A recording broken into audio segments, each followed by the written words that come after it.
எல்லோருக்கும் வணக்கம். முதலாவது சாரின்ற முன்பக்க ப்ளீட்டை வந்து சின்ன சின்னதாக ப்ளீட் பண்ணி வச்சுருக்கேன்.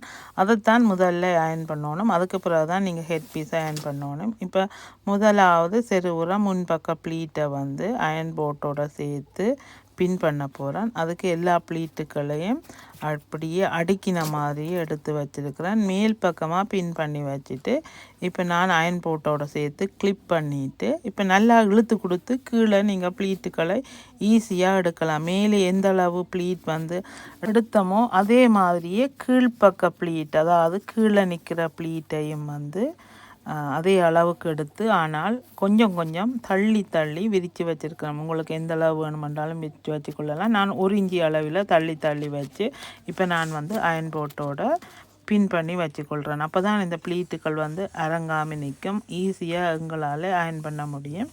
இப்போ எடுத்த ப்ளீட்டுக்களை ஒவ்வொன்றா அந்த ப்ளீட்டுக்கு இடையில் கையை கொடுத்து நல்லா விரித்து எடுத்து விடணும். அப்போ தான் உள்ளே மடிஞ்சிருக்காது, ஈஸியாக இருக்குது. நான் இப்போ இந்த கையால் அமர்த்தி வச்சுருக்கிறேன்.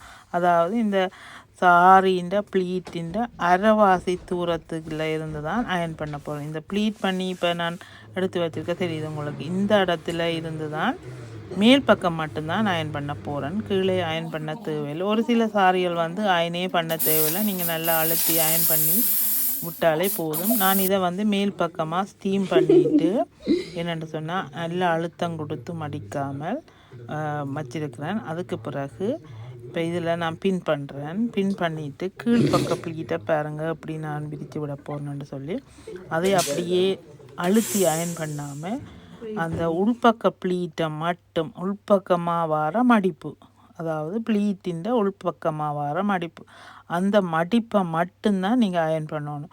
அப்போ உள்ளே நீங்கள் அயன் பண்ணும்போது வெளிப்பக்க ப்ளீட் வந்து, அதாவது அந்த வெளிப்பக்க மடிப்பு வந்து அப்படியே அழுத்தம் இல்லாமல் சோர்ந்து நிற்கும். அயன் பண்ணின மாதிரி தெரியாது. ஆனால் உள்பக்கமாக ப்ளீட்டுகளை நான் அயன் பண்ணியிருக்கேன். உள்பக்க மடிப்பை மட்டும் வடிவாக உங்களுக்கு தெரியுதுன்னு நினைக்கிறேன். இப்போ பாருங்க, இப்போ எல்லாமே அயன் பண்ணி முடிஞ்சுது. இப்போ நீங்கள் நார்மலாக இப்போ பின் பண்ணி வச்சுக்கொள்ளலாம். பிறகு அதை உடுக்கும் போது அந்த பின்னுகளை எடுத்து விட்டீங்களன்னு சொன்னால் அது தானாகவே வந்து நார்மலாக நிற்கும், பார்க்குறதுக்கு அழகாக இருக்கும்.